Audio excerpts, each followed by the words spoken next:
কয়দিন পরে ফতুয়া মারবি, তার আপনি 8 রাকাত না 20 রাকাত, তো চাপাত লাগতে মারা তোর কয় রাকাত পড়বি, ওকে ফতুয়া মারতেছে। মদিনাত পর মদিনাত যা, মক্কা পরে মক্কাত যা। বাংলাদেশে যেটা চলে, রমজান মাসে একটা নফল ইবাদত অন্য মাসের ফরজের সমান সওয়াব হয়। ধরে কোন কথা ঠিক কিনা? হ্যাঁ, এটা নিয়ে ফেতনা কেন? তুমি 8 রাকাত পড়ো, বারান্দার থাকে চলে যাও। তুই যদি দুর্বল মানুষ হোস, সারা বারান্দাত নামাজ পড়ো, বারান্দাত নামাজ পড়ে তুই 4 রাকাত পড়বো, 8 রাকাত পড়ে চলে যাবো। মসজিদের মধ্যে ঢুকে কেউ 8 রাকাত পড়া বারবার চাই, আর কান সারা জুতে মারবি। তখন ভিতর ঢোকার দরকার না, ভিতরে ঢুকলে 20 রাকাত পড়বে, বারবার খেলে কিন্তু সাইজ হয়ে যাবে। সবাই সামনে তারাবি আসছে।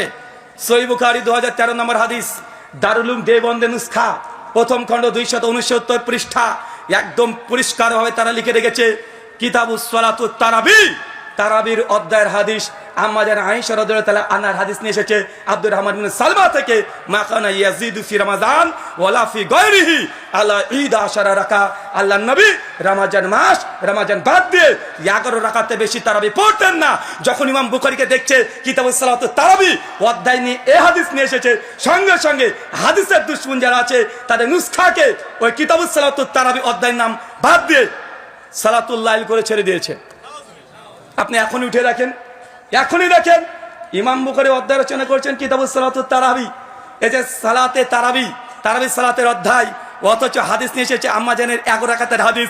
এখন এই হাদিসকে তারা তারাবি অস্বীকার করার কারণে অনেক রকমের অভিযোগ আছে, কয়েকটা অভিযোগ প্রথম এখানে খণ্ডন করে দিই, কারণ আগামী 1 সপ্তাহ পরে তারাবি আসছে, মারামারি শুরু হয়ে যেতে পারে, তাই জেনে রাখা ভালো। মানে এটা হচ্ছে তাবিজ।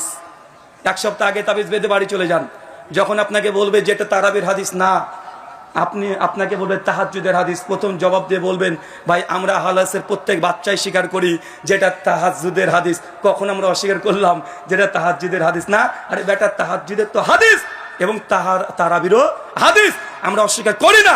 অস্বীকার তো তুমি করেছো, তুমি বলছো এটা তারাবির হাদিস না, এটা তাহাজ্জুদের হাদিস। অভিযোগ 2, তারা বলে যে আল্লাহর নবী এই নামাজ 12 মাস পড়তেন, কিন্তু আহলে হাদিসরা মাত্র 1 মাস পরে, 11 মাস পরে না। বলে কি বলে না? আবার অভিযোগ করে বলে যে আহলে হাদিসরা তাহাজ্জুদ নামাজকে তারাবি বানিয়ে দিয়েছে, মানে যেই তারাবি সেই তাহাজ্জুদ। এটা আমাদের দাবি কি দাবি না? এটা আমাদের দাবি কি দাবি না? তারা বলে এটা আবার কেমন দাবি, যেই নামাজটা 12 মাস ছিল তাহাজ্জুদ, রমজানে হয়ে গেল তারাবি। আমার সাদা মনে সাদা প্রশ্নের সাদা জবাব, ভাই বলেন তো আজকে জুমার দিন কত রাকাত নামাজ পড়েছেন? জুমা আজকে জোহর পড়েছেন? সপ্তাহে আপনি 7 দিন জোহর পড়লেন, জুমা আবার জোহরের দিন জুমা হলো কেন? শুক্রবারের জোহর কই গেল? যেই নামাজ সপ্তাহে 6 দিন আপনি পড়লেন জোহর, কে জুমার দিন জোহর কিভাবে জুমা হয়ে গেল? ভাই কিভাবে হয়ে গেল? তার মানে বোঝা যাচ্ছে ওয়াক্তের কারণে, দিনের কারণে, সময়ের কারণে নামাজের নাম পরিবর্তন হতে পারে। জোহর ছিল 4 রাকাত, জুমা হয়েছে 2 রাকাত, তার মানে ইবাদতের কাইফিয়াত পরিবর্তন হতে পারে। জোহরের ফজিলত আলাদা, জুমার ফজিলত আলাদা, তার মানে বোঝা গেল একই নামাজ 2 রকমের নাম হতে পারে, তার কাইফিয়ত, ফজিলত এবং তার মর্যাদা সবকিছু পরিবর্তন হতে পারে। তার জ্বলন্ত উদাহরণ, সপ্তাহে 6 দিন যে নামাজটা পড়ি জোহর, জুমার দিন হয়ে যায় জুমা। তার মানে একই নামাজের 2 রকম নাম হতে পারে কি পারে না? পারে। যখন দেখবে যে বুখারীর হাদিসের সঙ্গে তারা পারছে না, শুধু দেখবেন উল্টো পাল্টা করবে। যেমন ওই যে যখন বলি কাদের সঙ্গে কাঁধ, পায়ের সঙ্গে পা লাগিয়ে দেয়, তবে বুখারীর হাদিস, সুনান আবু দাউদের 666 নম্বর হাদিস, 667 নম্বর হাদিস, নবী বলছেন কাতারে ফাঁকা বন্ধ রাখো, মাঝখান দিয়ে যদি ফাঁকা থাকে শয়তান প্রবেশ করবে। আর কিছু কিছু বুখারীর দাস দিয়ে হাদিয়া নেয়া অনেকগুলো বড় বড় আল্লামা আছে, তারা বলে, আহলে হাদিসরা বলে কাতারের মধ্যে ফাঁকা থাকলে নাকি শয়তান ঢোকে। তো কাঁধ তো মিলেছে, ঠিক আছে, মাঝখানে ফাঁকা দেখে শয়তান ঢুকবে না? দেখেছেন নবীর হাদিসকে মানবে না, তারা অস্বীকার করবে, নিজেদের মাযহাবের বিরুদ্ধে চলে যাওয়ার জন্য হাদিসের মধ্যে তারা উঙ্গলি পড়ার চেষ্টা করে, তারা আঙ্গুল দেওয়ার চেষ্টা করে। এই আচরণ ছিল ইহুদিদের। কাদের কথা বলেন? তুমি আচরণ করবে, তোমার আচরণ, তোমার ব্যবহার, তোমার চিন্তা চেতনা সবগুলো ইহুদিদের মতো। আর পাল্টা অভিযোগ করে আহলে হাদিস তারা নাকি ইহুদির দালাল। বলে কি বলে না? সূরা বাকারা খুলেন, সূরা নম্বর 2 আয়াত 60 থেকে 70 নম্বর আয়াত, বাংলা ইসলামিক ফাউন্ডেশনে পড়ে নেবেন। যারা দেওবন্দি হাজরাত আছে তারা যদি আহলে হাদিসের কোরআনে অনুবাদ পড়তে অ্যালার্জি হয়, আশরাফ আলী থানভীর বাংলা অনুবাদ করার মাজিদ অনুবাদ করা হয়ে গেছে। যারা বেরলবি মানে সুন্নি মানে জিলাপি, তারা যদি আহলে হাদিসের কোন অনুবাদ করার প্রতি অ্যালার্জি থাকে, তারা আহমেদ আলা হযরত আহমেদ রেজা খান বেরলবির কানজুল ইমান নুরুল ইরফান বাংলাদেশ থেকে অনুবাদ হয়ে গেছে, একটু দেখে নেন। সূরা বাকারা 60 থেকে 70 নম্বর আয়াত। নবী মুসা আলাইহিস সালাম আল্লাহর সঙ্গে 40 দিন সাক্ষাৎ করে আসলেন। আল্লাহ নবী মুসাকে বললেন, মুসা যাও এই ইহুদিগুলোকে বলো তারা যেন একটা কুরবানি করে। ইহুদিরা এত বড় বদমাশ, এত বড় খাটাস, আল্লাহর আইন তারা মানতে চায় না, সব সময় এই আঙ্গুল দেওয়া স্বভাব। সঙ্গে সেই ইহুদিরা নবী মুসাকে বলছেন, মুসা সত্যি কি আল্লাহ আমাদেরকে কুরবানি করতে বলেছে? মানে টেনশনে পড়ে গেছে, কথা মনে বুঝলেন না। নবী মুসা হ্যাঁ আল্লাহ তো বলেছে, আল্লাহ বলেছে কুরবানি করতে। বলছে একবার জিজ্ঞাসা করে এসে তো তোমার রবকে, আল্লাহকে, কুরবানি যে করব, কি কুরবানি করব? গরু না ছাগল না দুম্বা? মুসা নবী বলছে আল্লাহ গরু কুরবানি করতে বলেছে। বলছে গরু বলেছে? সত্যি? আচ্ছা তোমার আল্লাহকে জিজ্ঞাসা করে এসে তো গরুটার কালার কি হবে? লাল না সাদা না কালো না গোলাপি, কি কালার হবে? দেখছেন ইহুদির বাচ্চার প্রশ্ন, মানে আল্লাহর বিধান মানবে না, একটার পর একটা অনার্থক প্রশ্ন। নবী মুসাকে আল্লাহ জানিয়ে দিলেন, বলো ধূসর রঙের যেন গরু জবাই করে, যেন কুরবানি করে দেয়। যখন বলছে ধূসর কালারে করতে হবে, ইহুদি খাটাসের বাচ্চা আবার বলছে, এ মুসা আবার তোমার আল্লাহ কাছে যাও, গিয়ে এবার প্রশ্ন করো তো যে এই গরুটা দেব ওটা মোটা তাজা না শুকনা দিলেও চলবে? বিধানের মধ্যে ওহির মধ্যে মাতব্বরি করে পণ্ডিতি করে আয়াতের মূল উদ্দেশ্যকে হারিয়ে দেওয়া, এটা কাদের স্বভাব? কাদের স্বভাব? এটা ইহুদিদের স্বভাব।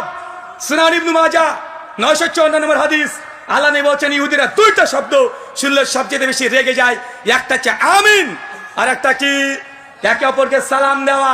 তার মানে আমিন শুনলে ইহুদিরা তাদের রক্ত টক বক করে ফুটে যায়। কিন্তু বর্তমান বাংলাদেশে কাদের রক্ত ফোটে? যে আহলে হাদিসরা ওমর বিন খাত্তাবকে মানে না, বলে কি বলে না? কেন? কারণ ওমর বিন খাত্তাব 20 টাকা তালাবির কথা বলেছে, ওমর বিন খাত্তাব 3 তালাকের ফতোয়া দিয়েছে, আহলে হাদিসরা মানে না, বলে কি বলে না? আমি প্রমাণ করেছি ওমর বিন খাত্তাব 20 টাকার তারাবি নাই, 8 টাকার তারাবি চালু করেছে। বরং যারা আমাদের প্রতি অভিযোগ করেছে তারাই ওমর বিন খাত্তাবকে মানে না। কেন? ওমর বিন খাত্তাব 8 টাকার তারাবির কথা বলেছে। আমি আরো 15টা মাসালা বলবো, যে মাসালাই হানাফি ভাইরা ওমর বিন খাত্তাবকে মানে নি। কয়টা বলবো? না 16টা বলি। 8 টাকার তারাবি ডবল 16, একটু বোঝাটা বেশি হয়ে যায়। নিয়ে যাবেন তো ইনশাআল্লাহ? বারবার বলে না যে এরা ওমর বিন খাত্তাবকে মানে না, ওমর বিন খাত্তাবকে মানে না, বারবার অভিযোগ। মাত্র 16টা বলি। এক মাসালা মুসান্নাফ ইবনে আবি শাইবা হাদিস নাম্বার 3988, কানজুল উম্মাল হাদিস নাম্বার 22471, সব মাকতুবায়ে শামিলা থেকে সার্চ করে দেখে নেবেন, যত রেফারেন্স সব মাকতুবায়ে শামিলা থেকে নেওয়া। ওমর ইবনুল খাত্তাবের ফতোয়া হচ্ছে এইটা, একামত যদি হয়ে যায়, কি বললাম চাচা? একামত যদি হয়ে যায় তাহলে কোনো সুন্নাত নামাজ পড়া যাবে না, ফরজ নামাজের জন্য দাঁড়িয়ে যেতে হবে। এই মাসালায় হানাফিরা ওমর বিন খাত্তাবকে মানে না, ডাইরেক্ট মুখের উপরে বলে দিবেন তুই মানিস না ওমর বিন খাত্তাবকে, আহলে হাদিস না, তোরা মানিস না। এই মাসালায় আহলে হাদিসরা ওমর বিন খাত্তাবের সঙ্গে আছে না নাই? দুই মাসালা সুনানুল কুবরা লিল বাইহাকি আল মুতাফা 458 হিজরি হাদিস নাম্বার 4975 সনদ সহিহ। ওমর বিন খাত্তাব 1 রাকাত বেতের পড়ার উপরে কাইল ছিলেন, তিনি 1 রাকাত বেতের পড়তেন, পরে ফতোয়া দিতেন। হানাফি ভাইরা 1 রাকাত বিতেরকে অস্বীকার করে। এই মাসালায় ওমর বিন খাত্তাবকে তারা মানে না। মাসালা 3 তাফাতুল আওয়াজি কিতাবুত তাহারাত প্রথম খণ্ড 291 পৃষ্ঠা। পাগড়ির উপরে মাসা করা, কি কথা বলেন? পাগড়ির উপরে মাসা করা ওমর বিন খাত্তাবের ফতোয়া জায়েজ, তিনি জায়েজ ফতোয়া দিতেন। হানাফি ভাইরা এই মাসালা তো ওমর বিন খাত্তাবকে মানে না, বলে পাগড়ির উপরে মাসা করা জায়েজ না। ভাই ওমর বিন খাত্তাবের বিরুদ্ধে কারা আছে? আহলে হাদিস না হানাফি? ভাই এই কথাগুলো বলতে চায় না, এসব অ্যান্টিভেনাম দিতেও চায় না, কিন্তু যেহেতু অভিযোগ বলতেই হয়। কমচিতে খোঁচা দিলে বাঁশঝাড় দিতেই হবে, তাই দিতে শুরু করছি, কিচ্ছু করার নেই। 5 মুসান্নাফ ইবনে আবি শাইবা হাদিস নাম্বার 7092 এবং কানজুল উম্মাল হাদিস নাম্বার 21198 সনদ সহিহ। কুনুতে বিতির আমরা পড়ি না বেতের নামাজে, সেই সময় রাফুলিয়া দিন করে হাত তুলি কি তুলি না? হাত তুলি। ওমর বিন খাত্তাবের ফতোয়া হাত তুলতে হবে, হানাফি ভাইরা তুলে না। মাসালা 6 ইরুল গালিল শেখ আলামা নাসিরুদ্দিন আলবানী রহমাল্লাহ তৃতীয় খণ্ড 66 পৃষ্ঠা কিতাবুজ জুমা আলোচনা করতে গিয়ে অনেকগুলো দলিল এনেছে এক জায়গায়। যারা ছাত্র বন্ধুরা আছেন ভালো করে ঘেটে দেখে নেবেন। ওমর বিন খাত্তাবের ফতোয়া গ্রামে জুমার নামাজ পড়া যাবে, হানাফিদের ইজমাই ফতোয়া গ্রামে জুমার নামাজ নাই, তারপরে তারা পড়ে। আছে না নাই? এই মাসালাতেও ওমর বিন খাত্তাবের যে ফতোয়া এর বিরুদ্ধে হানাফিরা আছে। মাসালা 8, জবরদস্তি তালাক হবে কি হবে না? এই মাসালা একটু খুলে বলি, ভালো লাগে। তালাকের কথা বললে ভালো লাগে কেন বলেন তো? ওই যে অটো তালাক করে দেয় হানাফি ভাইদের ফতোয়া, কেউ যদি জবরদস্তি তালাক দেয় তালাক হয়ে যাবে। মানে আপনার বউ আপনাকে দেখাচ্ছে কেউ একটা গুন্ডা এসে তালাক দে, তোর বউকে তালাক দে, তাহলে গুলি করে মেরে দেবো। এখন আপনি ভয়ে বলে দেন তালাক তালাক তালাক, বউ অটো তালাক, ওই গুন্ডা আপনার বউকে নিয়ে চলে যাবে। মানে জবরদস্তি তালাক হবে কি হবে না? ওমর বিন খাত্তাব বলছে হবে না, হানাফি ভাইদের ফতোয়া হবে। আমি আপনাকে আর একটু ক্লিয়ার করে বলে দিই, জবরদস্তি তালাক আহলে হাদিসরাও বলে যদি জবরদস্তি প্রমাণ হয়, কিন্তু শর্ত আছে। হানাফিদের নিকটে কোনো শর্ত নেই, আহলে হাদিসদের নিকটে শর্ত। জবরদস্তি যখন হবে সেই সময়তে তার মৃত্যুর ভয় থাকতে হবে। কি থাকতে হবে? মৃত্যুর ভয় থাকতে হবে। 2, যাকে জবরদস্তি করা হচ্ছে সে ব্যক্তি ক্ষমতা থাকতে হবে। ডিফেন্স যদি করার ক্ষমতা না থাকে, প্রায় 6খানা শর্ত আছে, ওটা নিয়ে আলোচনা করছি না। কিন্তু এই মাসালায় ওমর বিন খাত্তাব বলে জোর করে যে তালাক যদি দিয়ে দেয় ওই তালাক ধার্তব্যের মধ্যে গণ্য হবে না। কিন্তু হানাফি ভাইরা বলে ঘুমের ঝুঁকে যদি বউকে তালাক দিয়ে দাও, অথবা ঘুমের ঝুঁকে স্বপ্ন দেখেছো যে হাতের আঙুল চলছে বউর দিকে, দিয়ে বলছে তালাক তালাক তালাক, বউ শেষ। কথা বুঝলেন না? মানে ফতোয়া স্বামীকে দাও তালাকে পরিষ্কার ফতোয়া দেওয়া আছে। চলেন মাসালা 9, কাঞ্জুল উম্মাল 23,538 নম্বর হাদিস। আলী মুত্তাকি হানাফির সংকলিত হাদিসের গ্রন্থ, প্রায় 50,000-এর কাছাকাছি হাদিস আছে, সনদ নেই, শুধু মতনগুলো তিনি জড়ো করেছেন। ওমর বিন খাত্তাব তিনি বৃষ্টি প্রার্থনা ইস্তেসকা সালাতে 2 হাত তুলে দোয়া করা এবং চাদরটাকে উল্টো করে কাঁধে ঝুলিয়ে দেওয়া তার ফতোয়া জায়েজ। সুনান তিরমিজি 559 নম্বর হাদিস আলোচনা করতে গিয়ে তিরমিজি বলছেন এই মাসালায় আবু হানিফা ইমাম আবুনবার নিকটে ইস্তিসকার কোনো সালাতই নাই, মানে বৃষ্টি প্রার্থনার কোনো নামাজই নেই। তার মানে 9টা মাসালা পালেন, যেটা হানাফি ভাইরা ওমর বিন খাত্তাবকে মানে না, 3 তালাক দিয়ে ওমর বিন খাত্তাবকে বাতিল করে দিয়েছে। বেটা আর আমাদেরকে বলে আমরা নাকি ওমর বিন খাত্তাবকে মানি না। বেটা সাধু বেশে পাকা চোর, বুঝলেন না মনে হয়? মাসালা 10, তিলাওয়াতে সিজদা। কোরআন মাজিদ পড়ছেন, সিজদার আয়াত আসে না, সেই সময় কি দিতে হয়? সিজদা দিতে হয়। আলাজদের জমহুর মুহাদ্দিস ফুকাহাদের ফতোয়া এই তিলাওয়াতের সিজদা ওয়াজিব নয়, সুন্নাত। কেউ যদি কিছু না দেয় গুনাহ হবে না। হানাফি ভাইদের ফতোয়া না দেওয়াটা ওয়াজিব, না দিলে গুনাহ হবে। কিন্তু ওমর বিন খাত্তাব সহিহ বুখারীর 1027 নম্বর হাদিস, তিনি মনে করেছেন তার ফতোয়া মজুদ আছে সহিহ বুখারীর মধ্যে, তিলাওয়াতের সিজদা ওয়াজিব নাই, কেউ যদি দেয় ভালো, না দিলে কোনো গুনাহ হবে না। কিন্তু হানাফি ভাইদের উল্টো ফতোয়া আছে। মাসালা 11, ইমামের পেছনে ফাতিহা পড়া। ইমাম বুখারী জুজুল কিরাত ফিস সালাহ হাদিস নাম্বার 165, ইমাম দারাকুতনি সুনান দারাকুতনি বাবুল কিরাতের 2 নম্বর হাদিস, সুনান কুবরা আলিল বাইহাকি হাদিস নাম্বার 1665। ওমর বিন খাত্তাবের স্পষ্ট ফতোয়া মজুদ আছে এবং তার আমলও প্রমাণিত আছে। ইমামের পেছনে মুক্তাদি ফাতিহা পড়বে, কিন্তু হানাফি ভাইরা বললে পড়লে মুখে নাকি আগুন ঢুকিয়ে দিতে হবে। তার মানে এই মাসালায় কি হলো কথা বলেন? রামাজান মাস শুধু বলে ওমর বিন খাত্তাবকে মানে না। বেটা এই 15 মাসালা মেনে দেখাও। মাসালা নাম্বার 12, সূরা হাজ।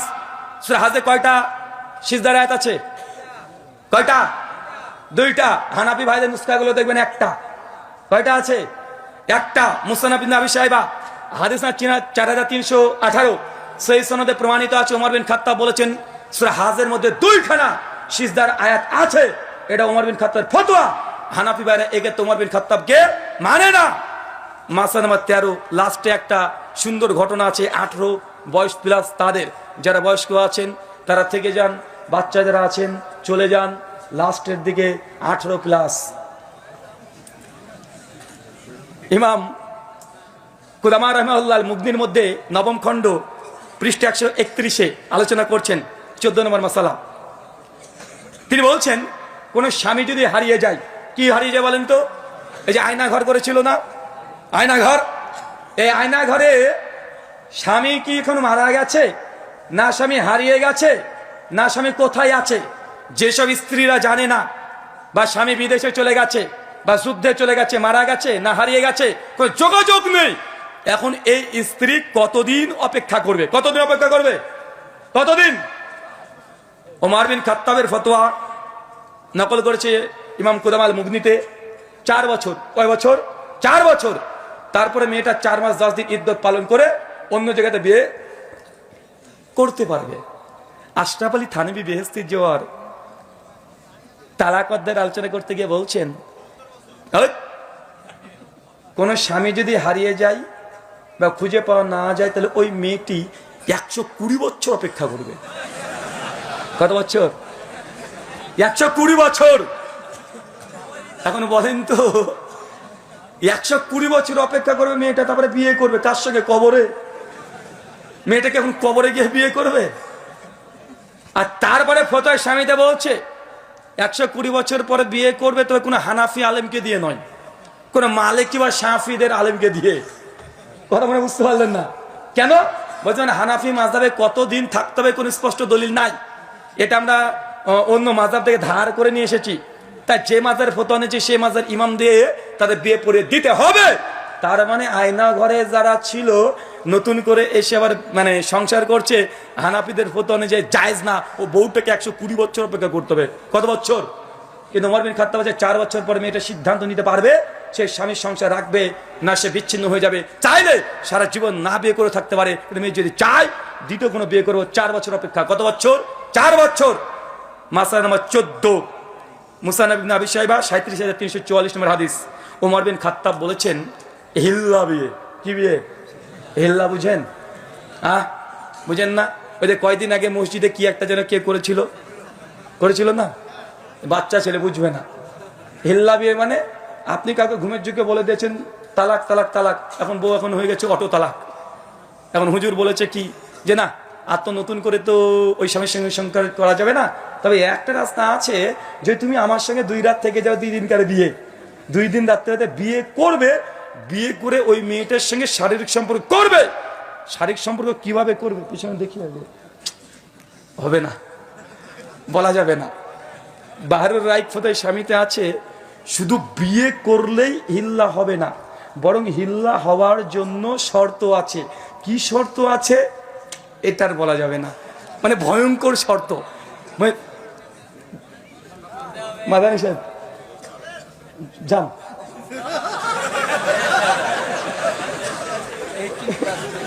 যান ওদিকে যান।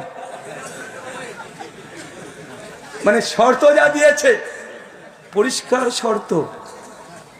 বলছে দুজনের, ভদ্র ভাষায় বলি, জননেন্দ্রিয় টাচ হতে হবে। সে টাচ হলে হবে না, গরমের অনুভূতি পেতে হবে। যদি গরমের অনুভূতি না হয় তাহলে হিল্লা হয়নি, আবার যেতে হবে। আর বলছেন আরো ভয়ঙ্কর আছে, আর বলা দরকার নেই, আপনার যাদের দরকার তারা পড়ে নেবেন। এটা হচ্ছে হিল্লার মাসালা। ওমর বিন খাত্তাব রাদিয়াল্লাহু তাআলা আনহু, ফারুক আজম, তার ফতোয়া কেউ যদি হিল্লা করে তাকে রজম করতে হবে। কি করতে হবে? রজম করতে হবে। হানাফি ভাইরা ওমর ইবনে খাত্তাবের এই ফতোয়া মানে না, তারা অস্বীকার করে দেয় হিল্লা করাকে তার নেকির কাজ মনে করে। কিসের কাজ? নেকির কাজ, সবের কাজ। ফতোয়ার সঙ্গে ডাইরেক্ট লিখেছে কেউ যদি মানে এই হালালা করে তার 2 পরিবারের আবার বিবাহটাকে বৈধ করে দিচ্ছে, তার জন্য যে হালালা করেছে এ পাবে নেকি। নবী বলেছে ভাড়াটা সার, আর এ বানাচ্ছে নেকি পাবে। মাসালা নাম্বার 15, ওমর বিন খাত্তাব সুনান তিরমিজি কিতাবুল হাজ হাদিস নাম্বার 806 পরিষ্কার ওমর বিন খাত্তাব হজে তামাত্তুকে নাজায়েজ মনে করতেন।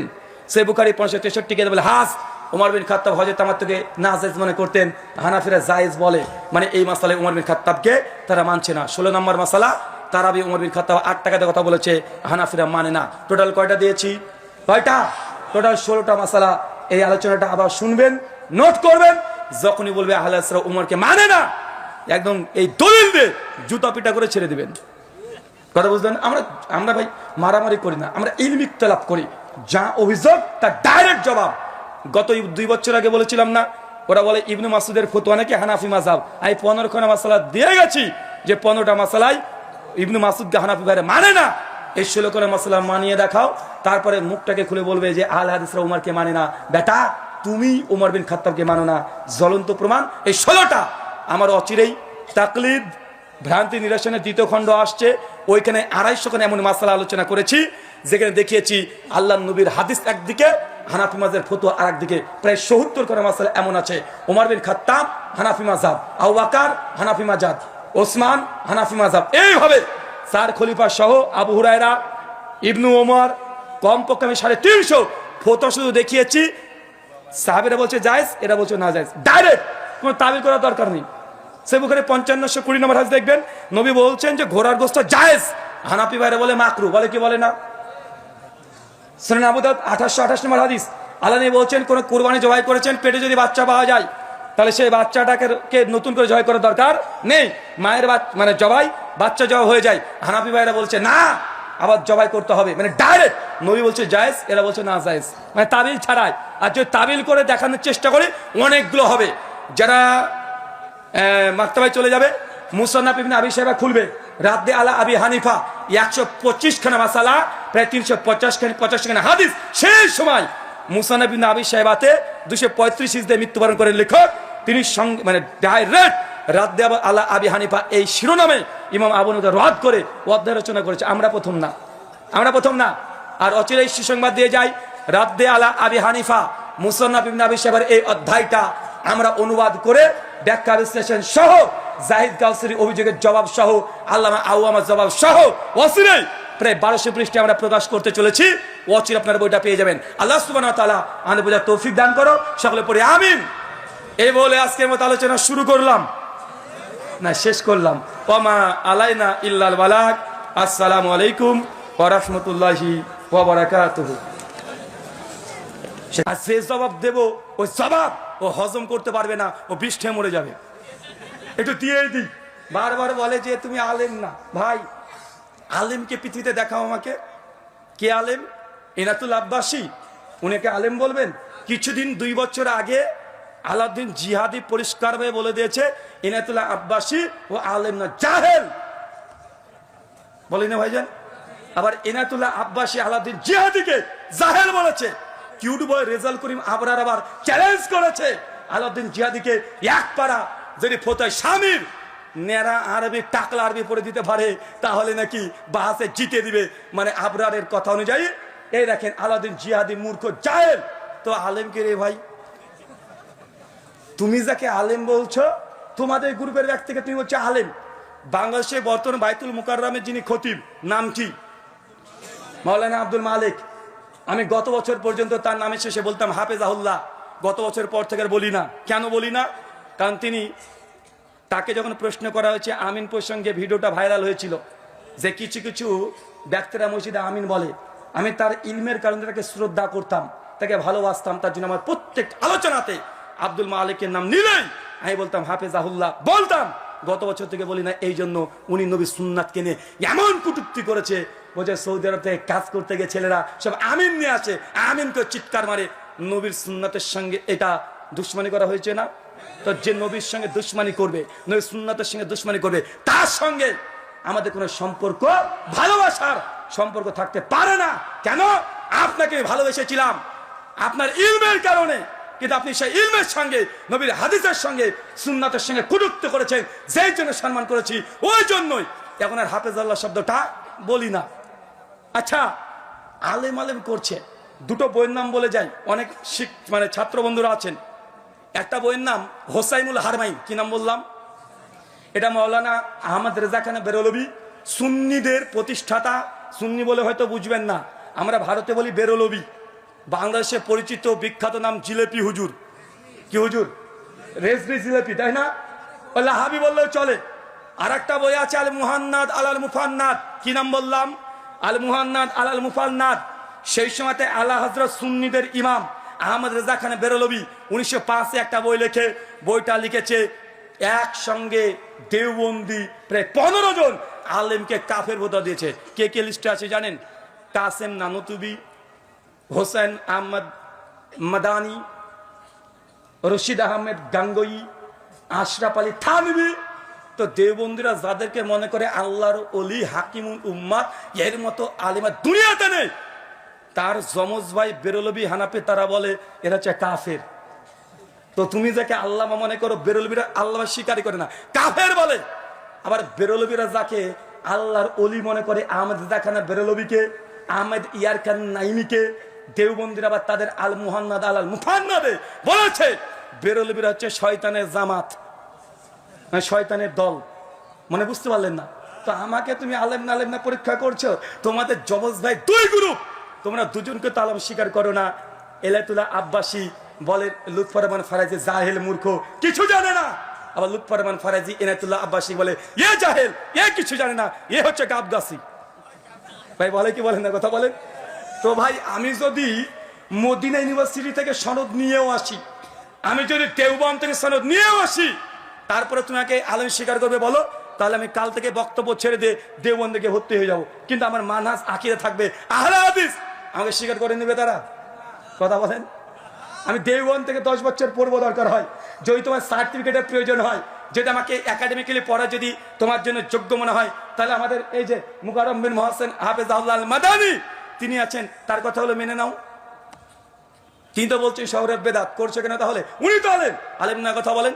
শেখ মতিউর রহমান মাদানী হাফেজাহুল্লাহ তৌহিদ শিরকের বিরুদ্ধে এত কথা বলেছেন, অনেক কথা বলেছেন। তিনি তো হানাফি মাদ্রাসায় পড়েছেন, তিনি তো আবার মদিনাতে দীর্ঘদিন ধরে পড়ছেন, দাস দিচ্ছেন। আমি আলেম না, তিনি তো আলেম, তার কথাগুলো মেনে নাও। মানবা না কেন? কারণ তোমার বাপের বিরুদ্ধে যায়, তাই তোমার বাবার বিরুদ্ধে চলে যায়।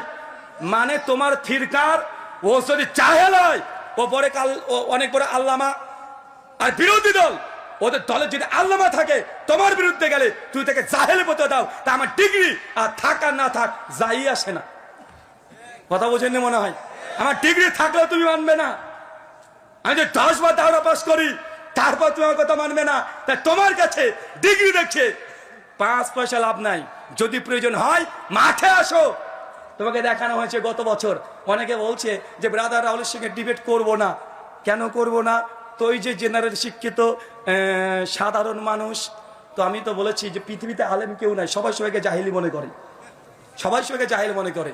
তো তুমি যদি আমার সঙ্গে ডিবেট করতে না চাও, আমি আর একটা মেসেজ দিয়ে যাই আপনাকে, তোমরা যেসব আলেমের সঙ্গে আলোচনা করেছো, সেই আলেমেরদের সঙ্গে ডিবেট দেখবা, ওই 10,000, 20,000, 15,000-এর বেশি ভিউ হয় না। হয় না কি? কথা বলেন। গত বছর তারাবির ডিবেট হয়েছে, আমিও অবাক। শুধুমাত্র আমার ফেসবুক লাইভে ছিল প্রায় 65,000 মানুষ ওয়াচিং ছিল আমার ফেসবুক থেকে, ইউটিউব থেকে 20,000 প্লাস।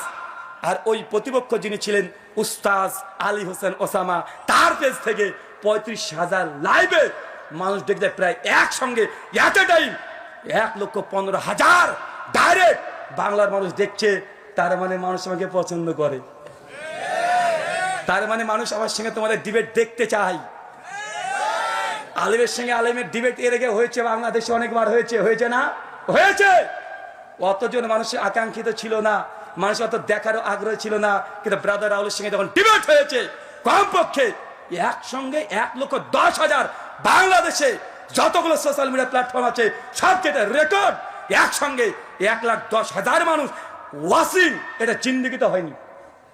হয়েছে? কথা বলে দেখান। তার মানে চাচ্ছে, বাংলার জনতা চাচ্ছে ব্রাদার রাহুলের সঙ্গে ওই দেওবন্দি বা বেরলবি তাদের আরো ডিবেট হোক। চান কি চান না? জি। সামনে রামাজান, অনেকের কামড়া কামড়ি শুরু হয়ে গেছে। তারাবি 8 নাগাদ না 20 নাগাদ, ওটা তো কেস ইজ ক্লোজড, ওটা তো কমপ্লিট হয়ে গেছে, ওটা নিয়ে আর হবে না। বাংলার মানুষ বুঝে নিয়েছে। মানুষ আগে মনে করতো যে নবী আমার 8 টাকার তারাবি পড়েছে আর ওমর বিন খাত্তাব 20 টাকার তারাবি চালু করেছে, অনেক আহলে হাদিস এটাই মনে করতো না। যখন এই বিষয়ে যখন প্রথম হেডিং হয়েছিল, আমাকে অনেক মাদানী আলেম ফোন করেছে যে রুহুল ভাই আপনি এটা কিসে আপনি ডিবেট করতে যাচ্ছেন? যে ওমর বিন খাত্তাব কত তারাবির আদেশ দিয়েছেন আর ওমর তো 20 টাকাতে চালু করেছেন। না, তাদেরও এরকম ধারণা ছিল, অনেকে আমার মধ্যে অভিযোগ করেছে। আমি বলেছি পিকচার আবি বাকি হে, कुर्सी का पेटी बांध लीजिए, मौसम बिगाड़ने वाला है। মানে তাড়াতাড়ি সিট বেল্টটা বেঁধে নেন, আবহাওয়া খারাপ হতে চলেছে। সবার ধারণা এটাই ছিল যে ওমর বিন খাত্তাব 20 টাকা চালু করেছে, নবী 8 টাকা পড়েছে। আমি দেখেছি ওমর বিন খাত্তাব 20 টাকা তারাবির কথা বলেনি, তিনি আদেশও করেনি। তার যুগে কে কে পড়েছে নাম নেই হাদিসে, কিন্তু ওমর বিন খাত্তাব যে মুয়াত্তা মালিকের হাদিসে 8 টাকার তারাবির আদেশ করেছে গোল্ডেন চেন। এই গোল্ডেন চেনে মর্ম তো তারা বুঝবে না। বাদরের গলায় যদি সোনা বা মুক্তার যদি চেন লাগিয়ে দেন, ও তো ছিঁড়ে ফেলবে না। আর তার ছেঁড়া চেন নিয়েও খুশি হবে, কেননা 20 রাকাত ওমর বিন খাত্তাব যে চালু করেছে, যে হাদিস মুসনাদ থেকে দিয়েছে, আমরা প্রমাণ করে দেখিয়ে দিয়েছি ওই হাদিস মুনকাতে মানে সনদ বিচ্ছিন্ন, মানে ছেঁড়া চেন। কোথায় আমার সোনার চেন, কোথায় তোমার ছেঁড়া চেন? ছেঁড়া চেন নিয়ে খুশি, তুমি খুশি থাকো। তবে আর একটা বাকি আছে, রামাজান, ফিতরা, টাকা না খাওয়ার, কোনটা সুন্নাত? দিবে চান? কার সঙ্গে চান? প্রতিপক্ষকে? হ্যাঁ, কিউট ভাই বাবা, ভোটে কিউট ভাইয়ের নাম এসেছে। কিউট ভাই তোমাকে চাচ্ছে রামাজানে, ফিতরা টাকা না খাওয়ার। রেডি তো আপনারা? আচ্ছা, উনি বলবেন যে না উনি জেনারেল, আর ও হচ্ছে মিনারেল। ও হচ্ছে মিনারেল, কি কথা বলেন? মিনারেল, আর আমরা হচ্ছে জেনারেল। তো ভাই জেনারেল কাছে একবার তো এসেছিল না? ডিবেটার নাম দিতে হবে না, দাও আলোচনা, দাও পর্যালোচনা, দাও মিটিং, দাও বৈঠক, যা ইচ্ছা তাই নাম দিয়ে দাও, তাও কোনো সমস্যা নেই। যে লাউ সেই কদু, কথা বুঝলেন না? মানে পেস্টিজে বাঁধে, বলছে ডিবেট নামে যা যাবে না, কি নামে আসতে হবে? পর্যালোচনা। তাই আসো, যে পারে সব জায়গায় পারে, তাই না? যে পারে সে সব জায়গায় পারে। আল হাদিস জনতা চাচ্ছে এবছর রমজান মাসে ফিতরার আগে ফিতরার টাকা দেয়া সুন্নাত না খাবার দেয়া সুন্নাত? এই মাসালায় যত দেবন্দি বাংলাদেশে আছে, ইন্ডিয়াতে আছে, সুন্নি বেরলবি যা আছে, সবাই না ভাবতে পারে সবাইকে হয়তো চ্যালেঞ্জ করব, অত নিচে আমরা নামতে পারবো না। সুরের সঙ্গে লড়াই করার জন্য ওই নর্দমায় নেমে কাদা মাখতে রাজি নই। যারা মূল স্ট্রিম আছেন তারা আসেন, আর যদি মনে করেন যে না আমার ডিবেট করার জন্য ইজাজত লাগবে, এখানে মাদানী সাহেব আছে, তিনার সম্মতি নিয়েই এই বিতর্ক হবে। চান কি চান না? কথা বলেন। 1 cute boy, 2 play boy, 3 night boy. নামগুলো জানা আছে তো? কিউট বয় কে বলেন তো? সবাই তো জেনে নিয়েছেন। নাইট বয় কে? ওই যে রাত্রিবেলা চশমা পরে, অটো তালাক বউ করে দেয়, আমি ঘরে থাকবো, বউ নিয়ে আমার বউকে তালাক দিয়ে দেয়। এদের তো চরিত্র খুব ভালো না, কথা বুঝলেন না ভাইজান? 3 নম্বর প্লে বয়, রংপুরে রংবাজ হুজুর, গত বছর থেকে ভ্যানিশ, আর নাই। আর দেখা যায় আল-হাদিসরা নাকি ইহুদিদের বিরুদ্ধে কথা বলে না, ফিলিস্তিনের যুদ্ধের জন্য কথা বলে না। গত বছর 5ই আগস্টে যা ঘটে গেছে, ওই প্লে বয়কে মাঠে দেখা যায় না, ও ঘুমিয়েছিল।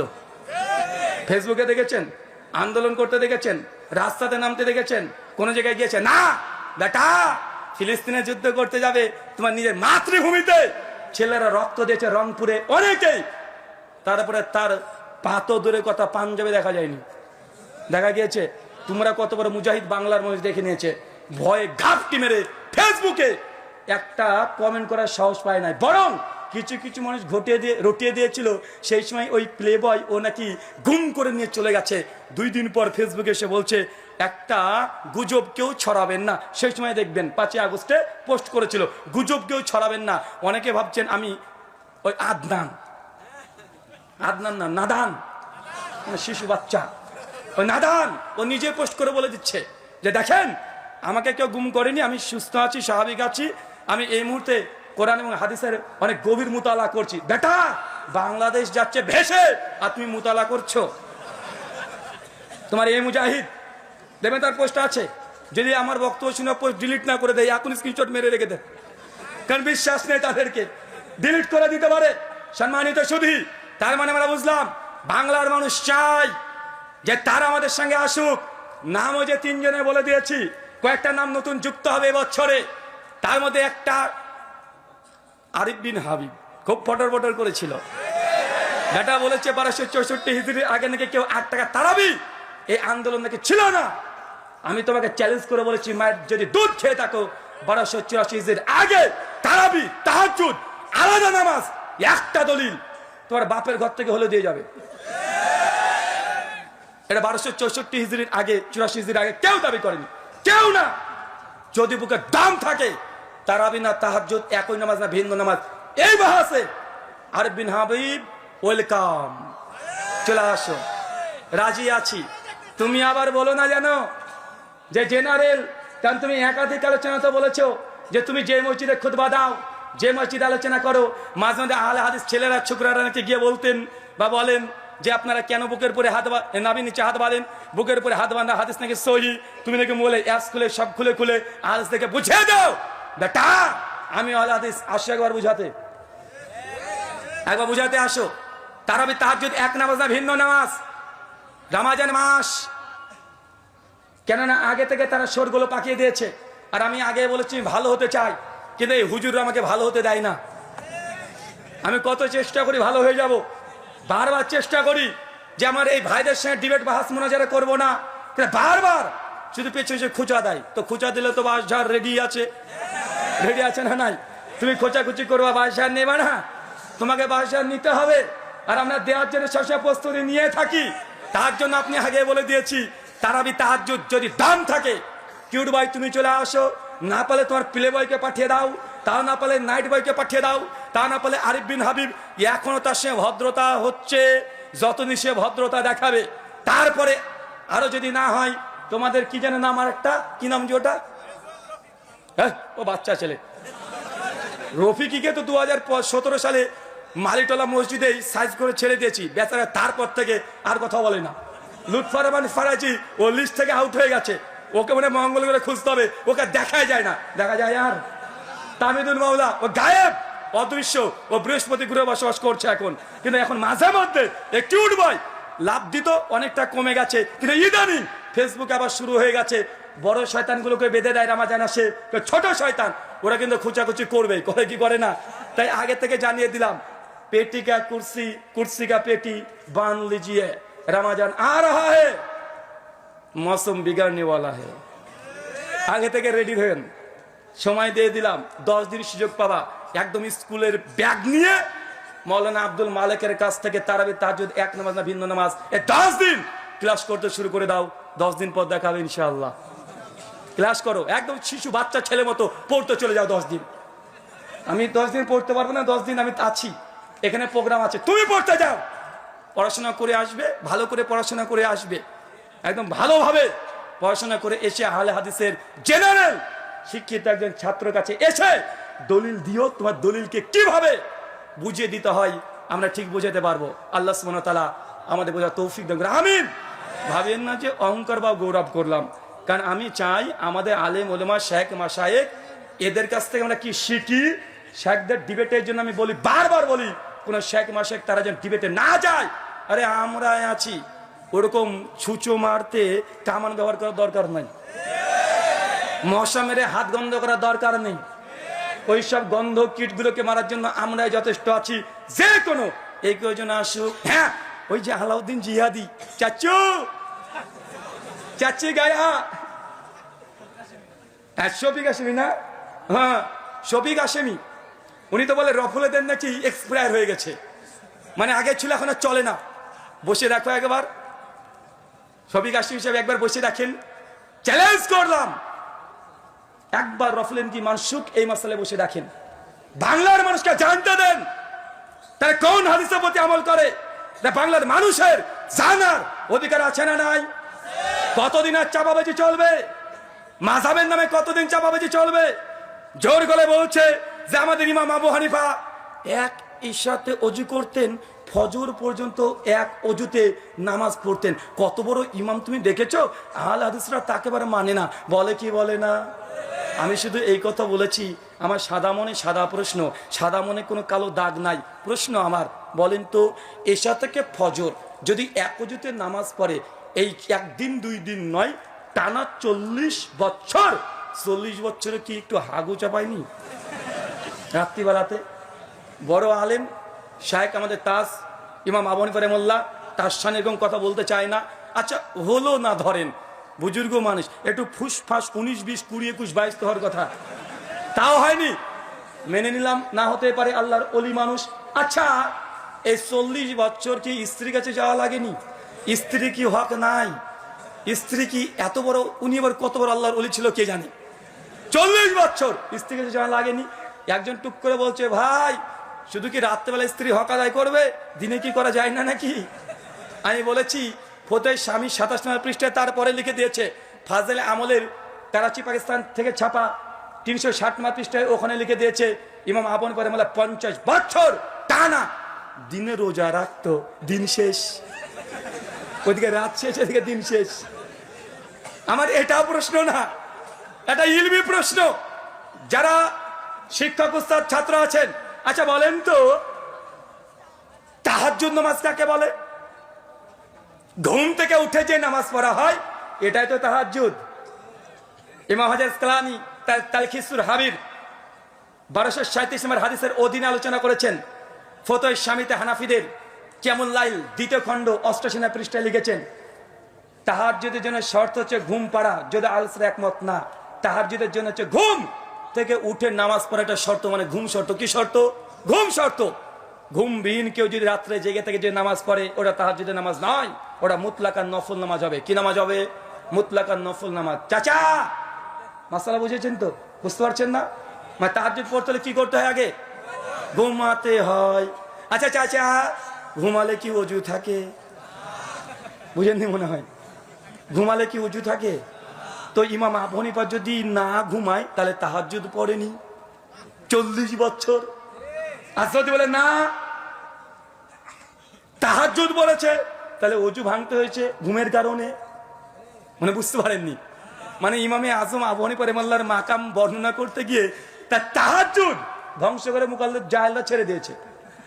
যে ওযু টিকায় তাহলে তাহাজ্জুদ পড়েনি, কারণ তাহাজ্জুদের জন্য ঘুম শর্ত।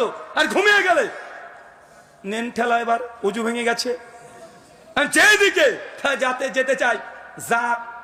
364 নম্বর পৃষ্ঠায় একজন বুজুর্গের কথা লিখেছে, আমার কাছে নিয়ে এসেছি, ভাবছিলাম যে এটা নিয়ে কথা বলবো। ফাজাইলে হাজ লিখছেন যে এক বুজুর্গ ছিলেন 12 দিন এক ওযুতে নামাজ পড়েছে। চিন্তা করে নেবার কত বড় বুজুর্গ, 12 দিন।